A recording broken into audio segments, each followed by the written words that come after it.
नमस्कार बंधुरा केमन आছেন আপনারা आशा করছি আপনারা ভালোই আছেন। বানিয়ে ফেললাম কাঁচা পাকা আমের জেলি চাটনি।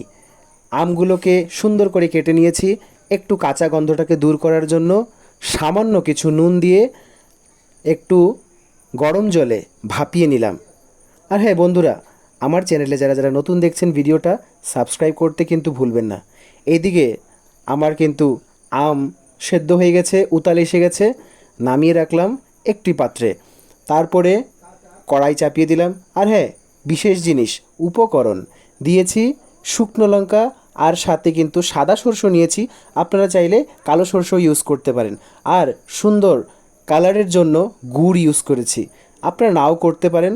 কড়াই চাপিয়ে তেল কিন্তু একেবারে অল্প, শুকনো লঙ্কা ফোড়ন সাথে সর্ষে ফোড়ন, এভাবে ঢাকা দিয়ে দিলে সেটা গায়ে ছিটে আসে না।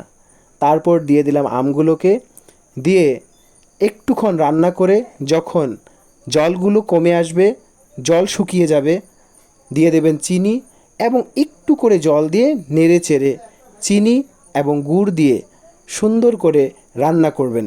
দেখুন গুড় দেওয়াতে চাটনিটার কালারটা কি সুন্দর এসেছে, তাই না বন্ধুরা? তারপরে শেষে দিয়ে দিলাম একটু কিশমিশ, কাজুটা আমি স্কিপ করেছি, আপনারা চাইলে দিতেও পারেন। এখন কিন্তু ফাইনালি রেডি আমাদের কাঁচা পাকা আমের জেলি চাটনি। কেমন লাগলো ভিডিওটা অবশ্যই কমেন্টে জানাবেন।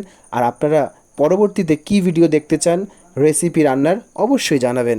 হরে কৃষ্ণ, রাধে রাধে।